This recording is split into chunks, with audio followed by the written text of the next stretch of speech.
Hey, you Stygian Dogs, it's October the 8th, and this marks the release of issue number 25 of Conan the Barbarian from Titan Comics and Heroic Signatures. Titled The Nomad, Jim Zub and Alex Horley bring us an impressive one-and-done super-sized Sumerian celebration featuring King Conan to kick off the comic's third year. Alex Horley has given us so many fine covers over the past 2 years, particularly for the Savage Sword of Conan in all of its retro goodness. And if that kind of work effort isn't enough, this King Conan Spectacular is comprised of 34 pages of oil on canvas that works to astonishing effect. To keep the celebration going, each artist that's worked on the Conan Monthly series over the past 2 years and the Conan Battle of the Black Stone has been given the opportunity to provide a variant cover illustrating memorable moments from Conan's past. After Alex Horley's cover A, I picked up Roberto de la Torre's cover B, Doug Braithwaite's cover C, Jonas Scharf's cover D, cover E is from Danica Brine, and rounding things out is cover K from Fernando Dagnino. It's all really fun stuff. Now, let's take a look at the epic issue itself. And here we go. I'll flip through the book, present a few close-ups of panels. I'll try not to read too much verbatim, but I will outline the general plot and happenings. I want you to be curious and to grab your own copy. Seriously, buy these comics. I want to give you a sense of how things look and to convey my excitement and a few summary thoughts. But be warned, if you want a pure reading experience, and I know you do, I would caution you about spoilers. If inclined, feel free to skip ahead to the conclusion. My review there will be generally spoiler-free. On the inside cover is an advertisement for Tim Lebbon's Conan Songs of the Slain. This is a King Conan book. I've yet to read it, can't wait to check it out. On the opposite page are credits for the teams at Heroic Signatures and Titan Comics. Turning the page, we get the Numidian Chronicles, a map for wayfinding, and the On the Road of Kings introduction. Conan of Cimeria's storied career has left its mark across the Hyborian Age. From the icy cliffs of Nordheim to the dark jungles of the Black Kingdoms, the Cimmerian has lived as thief, mercenary, reaver, and general. Now, battle-scarred and aging, Conan is king, sitting upon the throne of Aquilonia in Trantia, having long ago usurped the crown from the Mad King Numidides. Though the Cimmerian does not roam as freely as he did in his youth, he still has many new challenges to face, this particular one brought by a mysterious stranger who travels from afar. A stranger travels across plains and o'er hills. Onward he treks, undeterred by tedious terrain or tempest's trials. His face always hidden, never stopping for meals or rest. The Nomad, a tale of King Conan, proudly brought to you by Jim Zub and Alex Horley. Lettering by Richard Starkings and Comicraft's Tyler Smith, and editor Chris Butera. The traveler's cryptic quest both ends and begins at the magnificent gates of Trantia, capital of Aquilonia, a quest that would change history evermore. A wonderful image here. I love seeing the texture of the canvas as part of the final product. The stranger's demand to see the king is scoffed at. He stands his ground and decides to sit and wait. Unmoving and untroubled, hours pass. Dusk delivers the news that the king has deigned to see the stranger. Upon the throne sits King Conan of Aquilonia, the crown of Numidides upon his brow and the noble Publius at his side. The king is both impressed and intrigued by the stranger's discipline and demands that he state his business. Neath the cloak is a man most mysterious. The air reverberates with strange echoes and the unknowable. He's traveled far to bring a gift to Conan of Cimmeria, a gift of the ages for the line of Aquilonia, a gift that can only be given after 3 days of hospitality. The king seeks signs of deception and sees none. Despite Publius's protests, the king will see where this leads. The stranger will be granted guest chamber and servants. The first day of hospitality. Palantides, the commander of Conan's Black Dragons, questions his king. Who is this beggar who haunts the halls? The unasked-for inquisition ends in earnest battle practice. Instincts forged in the fires of countless conflict, Aquilonia's king bests his best, the stranger bearing witness to his power and grace. The second day of hospitality. The castle's staff is astir. Queen Zenobia voices their concerns. The stranger speaks little and eats not. The king scoffs at those who would be put on edge by the pale stranger's doings after having suffered the rule of the mad King Numidides. Zenobia's concerns grow as the day wanes.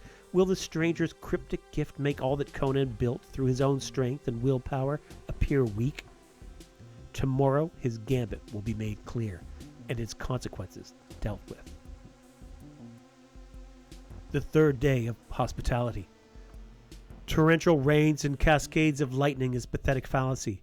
The king considers whether these are ill portents brought by the ashen stranger, a reminder that the cosmos cares not for man, kingdom, and dynasty. The wretched weather is to be dispelled by a grand feast with many a noble in attendance. Silent as the grave, the solemn stranger enters and receives drink without incident, and from the king, a toast to the unusual guest and his mysterious mission. May he travel far and live well. And so it seems the king is finally ready. Ready for his challenge. The feast hall vanishes to the void as Conan glimpses fiends and foes from his distant past. The gift the stranger holds, a prize akin to immortality, cannot be given freely. Immortality must be tested through the ages. Conan slips free from the mortal coil, time tracing turbulent and true to the Cimmerian's tested past. Warrior, thief, youth. Youth, vaulting the walls of Venarium, howling and hacking. The untested youth, becoming a man amongst men.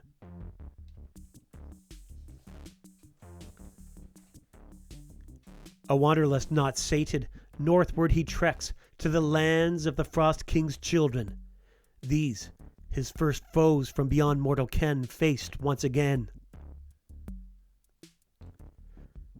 From the hoar-frost fiends of the frozen wastes to the scorching sands of desert wastelands, the droughted hell of his daring do.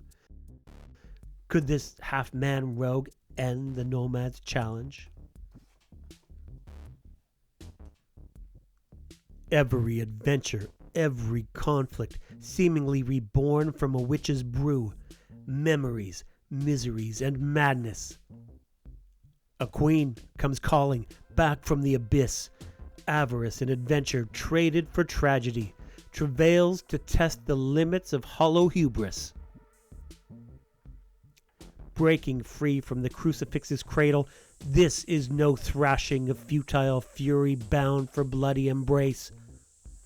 Conan is not in denial of his own demise. He's purged the poison of guilt. Year after year, battle after battle, life's blood-rich wine stings his palate, and he's yet to have his fill. Or is he past his prime, ready to be consumed? As is the fate of all fools and heroes, the sooner that truth is accepted, the better. Truth is found in gods denied and hearts aflame, a challenge issued and endured, bloody and unbowed, a scarlet blade of waiting. Confronted by Picts from beyond the Black River, Conan stands between the civil and the savage, king and beast. That is how one survives in a world of the mad. He demands the stranger to flee as a deceiver or face a warrior true. Face him he will. His gift to the philosopher barbarian is naught but for legends and a story to be ended here and now with the spilling of blood. And so they fought, the gatekeeper of myths against the warrior whose fire would not fade.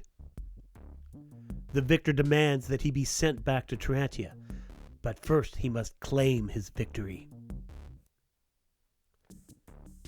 Axe raised, Conan seeks to deny the stranger's gift. But What he wants no longer matters. This is the gift he's earned. In countless moons, in ages untold, may your story never be forgotten. Head freed from frame, a reddened chalice falls, and to the present the Cimmerian returns. Zenobia speaks of the strange scene, the nomad once there and then vanished. How can they be certain he won't return? The king has seen his sort before, one who could destroy the kingdom as he wanted. But he wanted something else, the only thing beyond the bounds of our flesh and folly. A story worth sharing. As a familiar Numidian chronicler sits in a grand hall of books, writing of an age undreamed of. And so ends Conan the Barbarian, number 25 from Jim Zub and Alex Horley.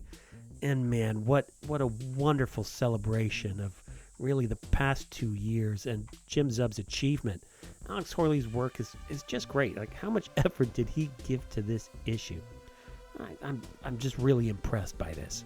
In some measures, yes, it is a retelling of Conan's greatest hits, which makes this a really good jumping on point for new fans and new readers.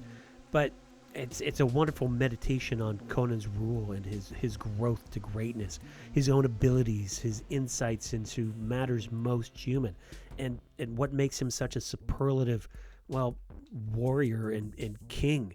It's an exploration of both myth making and myth meaning.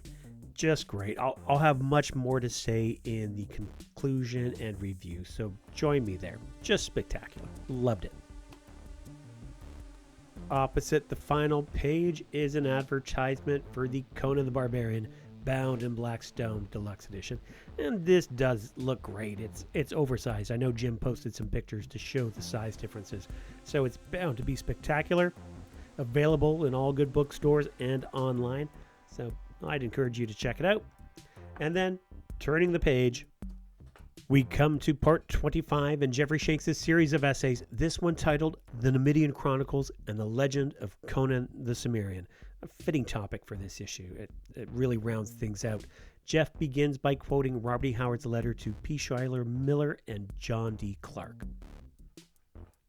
In writing these yarns, I've always felt less as creating them than as if I were simply chronicling Conan's adventures as he told them to me. That's why they ship about so much, without following a regular order. The average adventurer telling tales of a wild life at random seldom follows any ordered plan, but narrates episodes widely separated by space and years as they occur to him. Jeff begins by recognizing the Numidian Chronicles as one of Howard's most effective innovations of sword and sorcery fiction, and its ability to create a sense of mythic grandeur and historical sweep to the tales of Conan the Cimmerian. First appearing in the opening of The Phoenix on the Sword, the Numidian Chronicles serve as both a framing device and an evocation of the ancient lost Hyborian age and its ill-remembered legends that echo faintly with real-world myth and folklore. Its opening stanza is one that readers will be familiar with. Know, O Prince, that between the years when the oceans drank Atlantis and the gleaming cities, and the years of the rise of the sons of Arius, there was an age undreamed of. This, one of the most iconic introductions in fantasy literature, lets readers know the story is set in a lost epoch, with its Atlantean illusions serving as an impressive example of economic world building. Shanks tells us that Howard's original submitted draft featured dialogue between King Conan and his advisors that discussed the Hyborian kingdoms, but that Weird Tales editor Farnsworth Wright had requested its exclusion, a condition to which Howard agreed, prompting Howard to reframe as follows. When shining kingdoms lay spread across the world like blue mantles beneath the stars, Numidia, Ophir, Bithynia, Hyperborea, Zamora with its dark-haired women and towers of spider-haunted mystery, Zingara with its chivalry, Koth that bordered on the pastoral lands of Shem, Stygia with its shadow-guarded tombs, Hyrcania whose riders wore steel and silk and gold, but the proudest kingdom of the world was Aquilonia, reigning supreme in the dreaming West. Jeff notes that the passage brilliantly compresses the entire sweep of Conan's world into a few lines of pseudo-historical epic establishing the Hyborian Age. The lands mentioned would be a jumping-off point for the God in the Bowl and the Tower of the Elephant. Howard would proceed to build out the life and career of Conan not through chronology but through the scattered references of place and past adventures. This method would assemble Conan's life as a mosaic rather than a linear narrative, something that mirrored the fragmentary and the mythic lore of the Numidian Chronicles, with Howard using Conan as a vessel for exploring his preferred themes and genres, from pirate stories to medieval crusader epics, frontier tales to detective fiction and colonial adventures. In this manner, Howard built on the work of his favorite writers, Harold Lamb, Alexander Dumas, Raphael Sabatini, Edgar Rice Burroughs, and H. Rider Haggard. Jeff asserts that the Numidian Chronicles provided a perfect literary justification for Howard's genre hopping and disjointed and episodic nature of Conan's adventures. And in the Chronicles' close, we see only a glimpse of the legendary figure through a veil of time. Hither came Conan the Cimmerian, black-haired, sullen-eyed, sword in hand, a thief, a reaver, a slayer, with gigantic melancholies and gigantic mirth, to tread the jeweled thrones of the earth under his sandaled feet. So lost to history is Howard's Hyborian Age that only a few of the characters in his own creative universe, like John Kirwan, are even aware of its existence.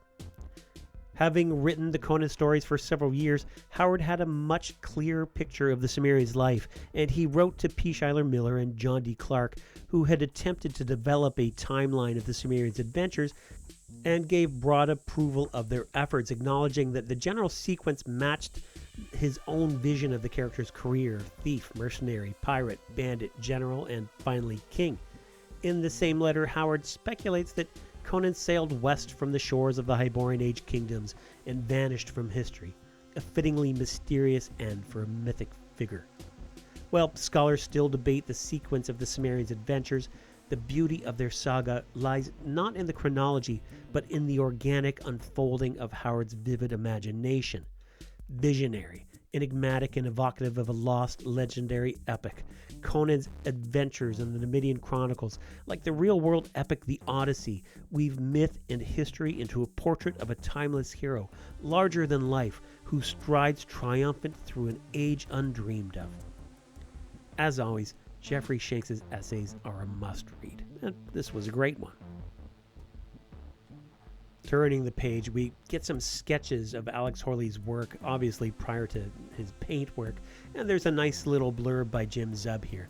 This is definitely worth checking out in detail. This is a great addition to an issue such as this.